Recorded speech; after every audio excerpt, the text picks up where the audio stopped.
AX plus b is equal to 0. A is not equal to 0. A 0 అయిపోయింది అనుకో, ఏ into X ఏమవుతుంది, 0 అయిపోతుంది. అప్పుడు బి ఒకటే ఉంటుంది. అది ఈక్వేషనా, కాన్స్టెంట్. అందుకని ఏ ఈజ్ నాట్ ఈక్వల్ టు 0 అని అంటాం. అది ఫస్ట్లో చెప్పా కదా ఎందుకు ఏ 0 కాకూడదు అనేది. నాట్ ఈక్వల్ టు 0 అని చెప్పిన అది కూడా చెప్పాలి. A x plus b is equal 0 and a is not equal to 0. అది standard form of linear equation. Okay. ఇంకొకటి నేను ఇంకొక క్వశ్చన్ అడుగుతా. పోయినసారి మనము అనుకున్నాం కదా, ఒకవేళ ఎవరిదన్నా ఒక ఏజ్ ఉంది, ప్రజెంట్ ఎక్స్ అనుకో, present age X. After 5 years వాళ్ళ ఏజ్ ఎంత అవుతుంది? ఆఫ్టర్ 5 years వాళ్ళ ఏజ్ ఎంత అవుతుంది? ఆగం మళ్ళీ చెప్పండి.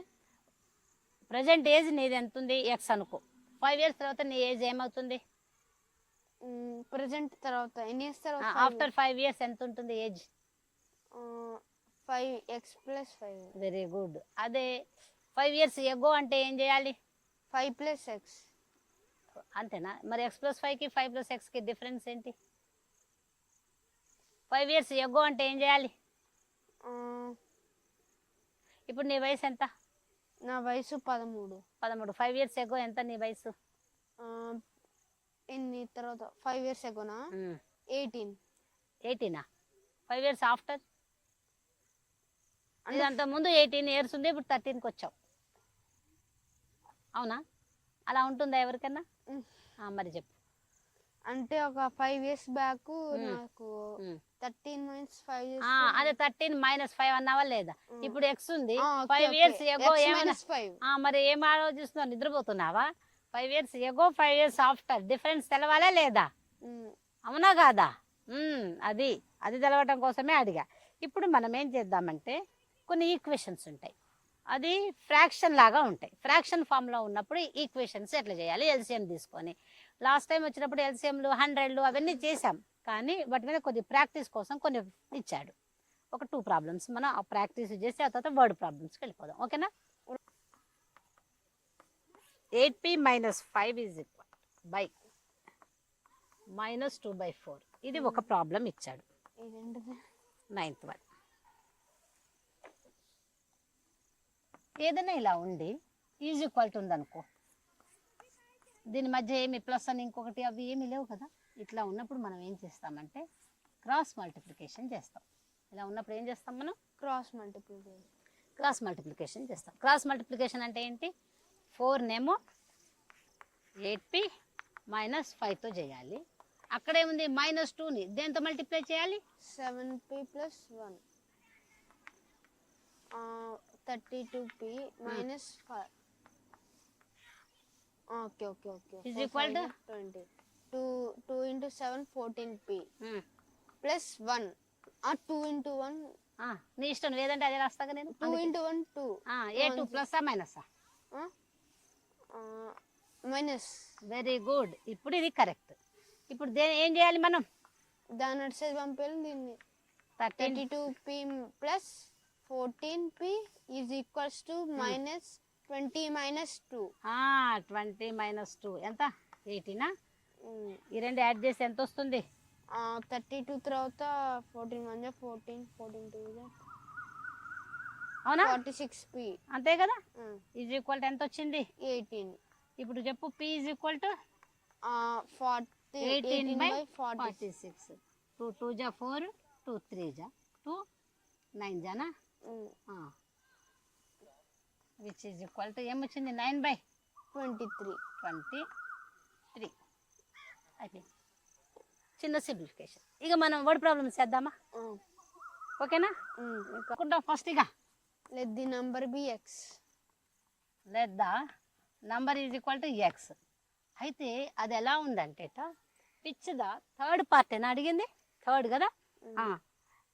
That which of the third part exceeds fourth part by 4. Fifth part కదా, ఫోర్త్ కాదు, ఫిఫ్త్ పార్ట్. థర్డ్ పార్ట్ అంటే ఏంటి చెప్పు? థర్డ్ పార్ట్ ఆఫ్ నెంబర్ అంటే ఏమవుతుంది? 3x. 3x అంటే టైమ్స్ అంటే ఏంటి? ట్రిపుల్ అంటే ఏంటి? 3x. 3 times అంటే ఏంటి? 3x. మరి ట్వైస్ అంటే 2x. మరి థర్డ్ పార్ట్ అంటే ఏంటి? అంటే చెప్పాలి. కింద డినామినేటర్ ఇప్పుడు నీ దగ్గర 100 రూపీస్ ఉన్నాయి, హాఫ్ పార్ట్ అంటాం, అప్పుడు ఎంత? 50. అంటే ఏం చేసాం? 100/2 చేస్తే అప్పుడు 50 వస్తుంది. అర్థమవుతుందా? ఇప్పుడు 90 రూపీస్ ఉన్నాయి, థర్డ్ పార్ట్ అంటే ఎన్ని వస్తాయి? 90/3. థర్డ్ పార్ట్ ఆఫ్ ఎక్స్ ఏమవుతుంది? x/3. Third part of number ఏమైంది? x/3. ఈ x/3 అట ఎక్సీడ్ అయిందట దేనికి? ఫిఫ్త్ పార్ట్కి. ఫిఫ్త్ పార్ట్కి ఎంత ఎక్సీడ్ అయింది? 4.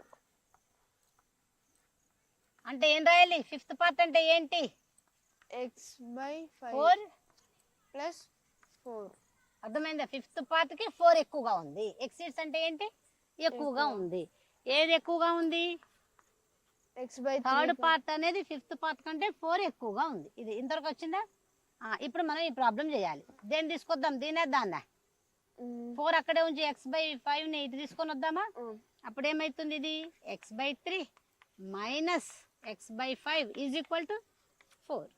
ఇలా ఉన్నప్పుడు ఏం తీసుకోవాలి? రెండిటికి ఇలా ఉన్నప్పుడు ఎల్సిఎం తీసుకోవాలి. దేనికి దేనికి? 15. 3కి 5కి ఎల్సిఎం తీసుకుందామా? 15 వచ్చింది. 3 × 5 ఈజ్ ఈక్వల్ టు 15. రాయనా నేను? That implies 15. అప్పుడు దీన్ని దేంతో మల్టిప్లై చేయాలి? 5 టైమ్స్. ఇది కూడా 5 టైమ్స్. ఇది 5 3 ఎంత? 5x రాసేనమ్మా. 5x minus 3x is equal to 4. ఇక్కడ చేస్తా. 5x మైనస్ 3x ఏమొస్తుంది? ప్లస్ అంటే 5x మైనస్ 3 2 కదా వచ్చేది. 2x బై ఎంత ఉంది? 15 ఈజ్ ఈక్వల్ టు 4. ఇది ఇటు పంపించనా? అప్పుడు ఏమవుతుంది? 2x is equal to 15 × 4. x is equal to ఏమవుతుంది? 60/2 అంటే ఎంత వచ్చింది? 30. x is equals to 30. అంటే ఆ నెంబర్ ఏంటి? Let the number be 30. The number is equal to 30. అర్థమవుతుందా? అయిపోయింది ఒక ప్రాబ్లం. సెకండ్ది కూడా అయిపోయింది మనకి. ఓకేనా? ఇదంతా నీకు ఈజీనే ఉందిగా ఇది? రైట్. ఇందులో వై కలుపుకుంటే బాగానా? ఇందాకనే అనిపించింది నాకు. Didn't you eat anything? Eat. Do you want to go somewhere else? Okay. ఇంకో 2 ప్రాబ్లమ్స్ చెప్పిన తర్వాత I call him. Okay. Then they will. Okay. ఒక రాయన నేను ద డిఫరెన్స్ ఉంది. డిఫరెన్స్ అనగానే ఏం చేస్తాం మనం? డిఫరెన్స్ అనగా సబ్ట్రాక్ట్ అని చేస్తాం. కానీ మనకు తెలుసు బిట్వీన్ నిన్న చేసాం ఈ ప్రాబ్లమ్స్. ఏం చేసాం చెప్పమ్మా? ద డిఫరెన్స్ బిట్వీన్ 2 నెంబర్స్ అంటే నిన్న చేసాం. 36 అవునా? ద కోషంట్ అడిగారు. నువ్వు అన్నావు చూడు, కోఎఫిషియంట్ కి కోషంట్ కి డిఫరెన్స్ తేడా ఉందని చెప్పానా లేదా? ఇక్కడ కోషంట్ వచ్చింది. కోషంట్ వెన్ 1 అయ్యా toilet. Do you want to go somewhere else? Is divided by other. మళ్ళీ 4. Find the integer. చాలా ఈజీ ఈ ప్రాబ్లం.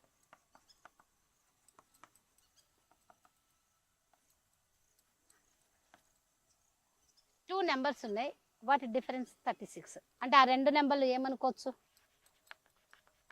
ఎక్స్ అని అనుకోవచ్చు. ఒకటి ఎక్స్ అనుకుందాం, ఇంకొకటి ఏమైతుంది? 36 ఎక్కువగా ఉంటుంది. అంటే ఏమైతుంది? అయితే ఎక్స్ ప్లస్ 36, లేకపోతే ఎక్స్ మైనస్ 30. ఇది అనుకోవచ్చు, ఇది అనుకోవచ్చు. నీ అదేంటి అట్లా? మరి అంతే కదా. అప్పుడు ఇదేమో స్మాల్ నెంబర్ అయితే సరే, ఎక్స్ ప్లస్ 36 అనుకుంటే ఇదేమైతుంది? స్మాల్ నెంబర్ అయితే. మైనస్ అనుకుంటే అప్పుడు ఇదేమైతుంది? బిగ్ నెంబర్ అవుతుంది. రెండింటిది కూడా చూపించానా సరదాగా ఈ ఒక్క ప్రాబ్లంకి? ఓకేనా? ఇక్కడ చేస్తా, చేసేసి ఆ తర్వాత చేద్దాం. సరే, లెట్ ద నెంబర్ ఏమనుకుందాం? Let the integer be x is equal to x. diff of two numbers is 36. Therefore, second number ఏమనుకుందాం ప్లస్ అనుకుందామా is equal to x plus 36 minus అనుకోండి నేను తర్వాత చూపిస్తా. ఇది చెప్పేసి మళ్ళీ ద కోషెంట్. కోషెంట్ అంటే ఏంటి? ఏదైనా డివైడ్ చేస్తే వస్తుంది 4 వస్తుంది. కోషెంట్ 4 వచ్చింది అంటే బిగ్ నెంబర్ బై స్మాల్ నెంబరా, స్మాల్ నెంబర్ బై బిగ్ నెంబరా? Big number by small number. ఇందులో బిగ్ నెంబర్ ఏది? 36. Very good. Quotient is equal to 4. X plus 36 by x is equal to ఎంత? 4. అర్థమవుతుందా? ఇప్పుడు ఏం చేయాలి? X plus 36 is equal to 4x. ఇది అటువైపు తీసుకెళ్తే ఏమవుతుంది? 36 is equal to 4x minus x 3x. 36 3x. అప్పుడు x is equal to 36 by 3. అంటే x ఎంత వచ్చింది? 12 వచ్చింది. x అంటే ఎక్కడ ఉందమ్మా? ఇదేనా? ఇది 12 వచ్చింది. ఈ నెంబర్ ఎంత ఉంటుంది? x plus 36 is equals to 12. అంటే ఇది ఎంత వచ్చింది? 48. అంటే ఒకటి రెండింటి డిఫరెన్స్ ఇదే. అదే x మైనస్ 36 అయితే నేను ఇప్పుడు చెప్తా. ఒకటి ఏమనుకున్నావు? x minus 36. ఇంకొకటి బిగ్ నెంబర్ ఏది? x మైనస్ ఏది? రెండిట్లలో బిగ్ నెంబర్ ఏది? 36. Big. Small.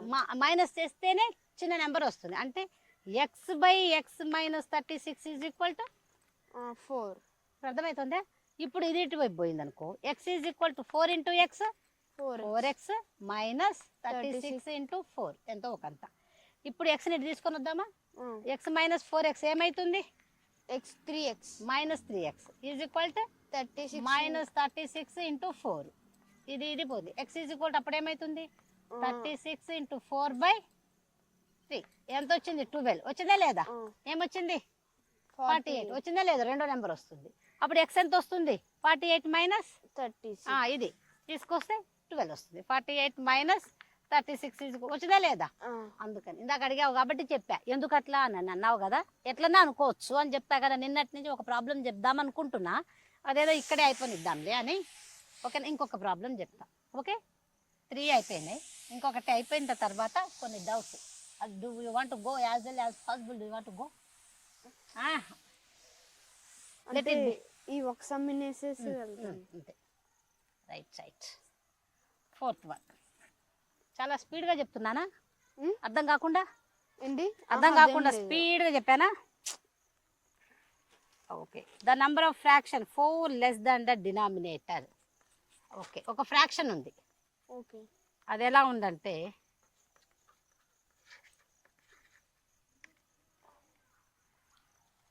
Four less than the denominator. Denominator కంటే న్యూమరేటర్ 4 లెస్ ఉందట. Okay, the number in the number numerator is numerator of a fraction 4 less than the denominator. If 1 is ఏం add చేశారు?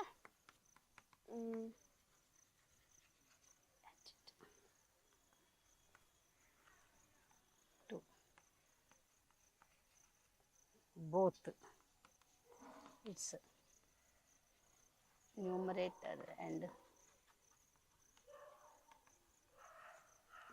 nature.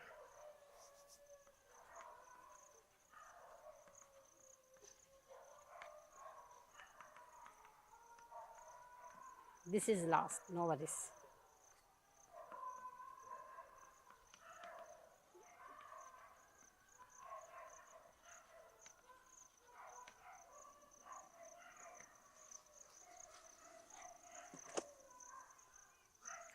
ఒక్కసారి ఈ problem మొత్తం చదువునానా? The numerator a fraction of a fraction 4 less than the denominator. If 1 is added to the both its numerator and denominator, it becomes 1/2. Find the fraction. Okay. The numerator దేన్ని అనుకోవాలి మనం? x అని. ఇప్పుడు చెప్పు, దీన్ని చదివి నువ్వు. x అని న్యూమరేటర్ అనుకోవాలి. న్యూమరేటర్ x అనుకున్నావు. అప్పుడు డినామినేటర్ ఎలా రాయాలి? If 1 is added to both కాదు కాదు డినామినేటర్ అనుకోవాలి, వెరీ గుడ్. ఎందుకంటే పైన 4 ఉంది నెంబర్ ఉంది కాబట్టి. Wow wow. Let the denominator is equal to X. X. అప్పుడు న్యూమరేటర్ ఏమైతుంది? న్యూమరేటర్ 4. 4 లెస్ ఉందిగా, ఎక్స్ మైనస్ 4. న్యూమరేటర్ 4 లెస్ అంతేనా? 4 less than x.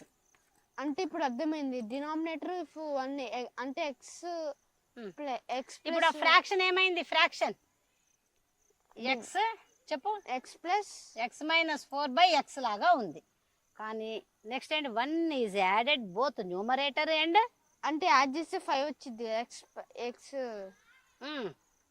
X plus 1 is added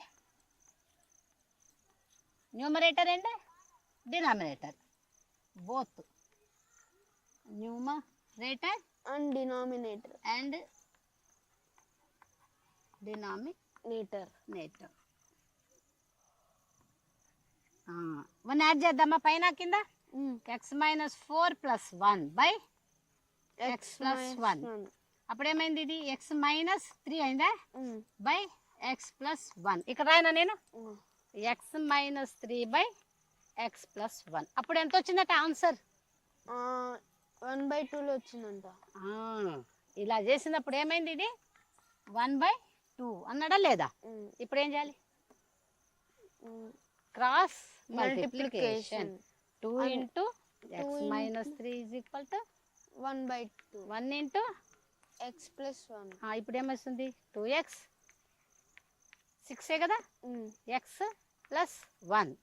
ఇది అటు అది ఇటు తీసుకురానా? 2x minus X is equal to 6 plus 1. X is equal to 7. X 7. అంటే అదేమైపోయింది? ఈ ఫ్రాక్షన్ ఏమైతుంది? 1/2 లోకి X minus 3 by X plus 1. లేకపోతే ఫస్ట్ ఏమనుకుందాం? ఇది ఇది కదా అసలైతే ఫ్రాక్షన్. 2 ఉన్నాయి ఇందులో, ఇది ఒకటి ఇది ఒకటి, రెండింటిని చూడొచ్చు మనం. ఇది కదా ఫ్రాక్షన్ అనేది. ఫ్రాక్షన్ ఈజ్ ఈక్వల్ టు ఏంటి? ఎక్స్ మైనస్ 4/x అంటే ఏంటి? 7 మైనస్ 4/7 ఎంత? 3/7. ఇది ఫ్రాక్షన్ అవుతుంది. ఇప్పుడు మనం ఇందులో సబ్స్టిట్యూట్ చేస్తే అది రైటా రాంగా వచ్చేస్తూ ఉంటుంది మనకి. Any doubt? 1/2 వస్తుందో లేదు చూద్దామా వద్దా? చూద్దాం. ఎక్స్ ఎంత వచ్చింది? 7. 7 మైనస్ 3 రాయనా? బై 7 ప్లస్ 1 ఎంత? 7 మైనస్ 3 4. వచ్చిందా లేదా? 1/2. మన ఆన్సర్ కరెక్టేనా కాదా? కరెక్టే కదా. ఇక్కడేమో చెక్ చేసుకోవాలి, ఇదేమో ఫ్రాక్షన్. అర్థమైందా నాన్న? Any doubt? Numerator and denominator 2 రాసాం కదా. చాలా ఈజీ ఉంది కదా ఈ ప్రాబ్లం. మళ్ళీ చెప్పాలా? అవసరం లేదా? వద్దు కదా, నీకే వచ్చుగా. ఇప్పటి వరకు అడిగిన దాంట్లో ఒక డినామినేటర్ ఒక న్యూమరేటర్ ఇవి 2 చేసినప్పుడు కోషెంట్ అనేది 4 వచ్చింది అనుకో, అప్పుడు ఏది బై ఏది రాయాలి?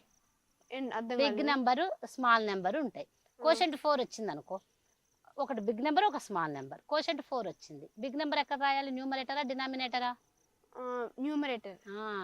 Small number denominator. అదే 1/2 1/3 లో వస్తే అప్పుడేం రాయాలి? స్మాల్ నెంబర్ ని కింద రాయాలి, న్యూమరేటర్ లో రాయాలి. బిగ్ నెంబర్ ఎందుకంటే ఫ్రాక్షన్ వచ్చింది కాబట్టి. ఓకేనా?